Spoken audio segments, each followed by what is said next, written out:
आप कह रहे थे 2 प्रॉमिसेस और रह गए जो तो आपने एक ये पानी का था, एक यमुना का था, और एक दिल्ली की सड़कों को मैं यूरोपियन स्टैंडर्ड्स की बनाना चाहता हूँ। Delhi is a capital city of the country. Please sir, please कर दो, प्लीज सर, मैं बता नहीं सकता। Capital city of the country, इसका भी पूरा प्लान है मेरे पास।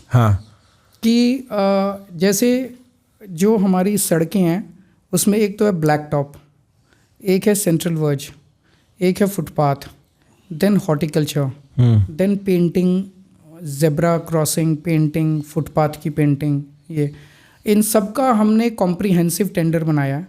और 10 साल का हमने मेंटेनेंस का वो कहा है कि भाई अगर तू नहीं करेगा तो तेरी तनख्वाह कटेगी और तेरे को इसके बाद तेरे को पैसे बाद में मिलेंगे, मतलब एक साथ नहीं मिलेंगे। सो ये अगर हम इम्प्लीमेंट कर देते हैं दिल्ली के अंदर, हम ये भी करने जा रहे थे 2 साल, इन्होंने हमारे ये जेल के ड्रामे में ख़त्म हो गए, नहीं तो 2 साल पहले ही हमने बना लिया था। हम प्रूफ ऑफ कॉन्सेप्ट भी इसका आपको 4-5 जगह दे देते दिल्ली के अंदर, पर ये भी हो जाएगा। दिल्ली के अंदर हम आपको अच्छी सड़कें बना के दिखाएंगे। वैसे एक बात बोलूँ, अगर यमुना और सड़कें ऐसी चीज़ें हैं, मतलब देखो सर, आपका जो सेड एजेंडा और उस पर एग्जीक्यूशन है ना, वो डेवलपमेंट और से आप एजुकेशन, हेल्थ एटसेट्रा, मेरे को नहीं लगता, मैं पेसिमिस्ट हूं, मेरे को नहीं लगता कि उस पर वोट नेसेसरीली पड़ते हैं।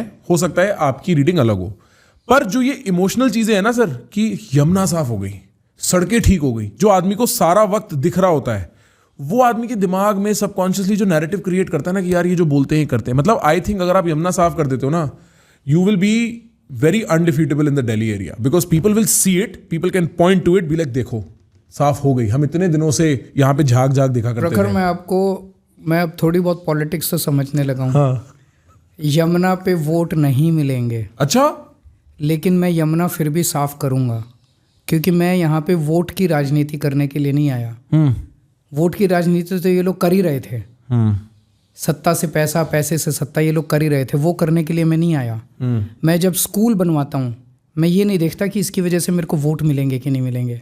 मैं जब अस्पताल बनवाता हूँ, मैं ये नहीं देखता इसकी वजह से मेरे को वोट मिलेंगे कि नहीं मिलेंगे। मैं काम करता हूँ क्योंकि मैं काम करने के लिए आया हूँ यहाँ पे, और काम करने में मेरे को मज़ा आता है। देश के लिए काम करने में, जनता के लिए काम करने में मेरे को मज़ा आता है।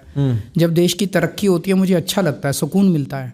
आज मुझे सुकून मिलता है कि मेरे 18 लाख बच्चों का भविष्य बन गया है, जिनका भविष्य अंधकार में था। कुछ लोगों के लिए हो सकता है ये डेवलपमेंट ना हो, मेरे लिए तो सबसे बड़ा डेवलपमेंट यही है कि 18 लाख बच्चे जिनको कोई पूछने वाला नहीं था, उनका भविष्य बन गया है। मरूंगा तो एक सुकून होगा दिल के अंदर कि मैंने गरीबों के बच्चों के लिए, गरीबों के लिए अच्छा इलाज का इंतजाम किया। गरीब क्यों, मैंने बताया आपको 4 लाख मिडिल क्लास के बच्चे अब इन स्कूलों के अंदर पढ़ रहे हैं। और क्या शानदार एजुकेशन सिस्टम हो गया। मतलब अभी पेरिस होके आए हमारे गवर्नमेंट स्कूल्स के बच्चे ये तो मैं जब काम करता हूँ, मैं ये नहीं देखता मेरे को इसका वोट मिलेगा कि नहीं मिलेगा। जब चुनाव आते हैं तो चुनाव के लिए हम अपनी अलग राजनीति करते हैं।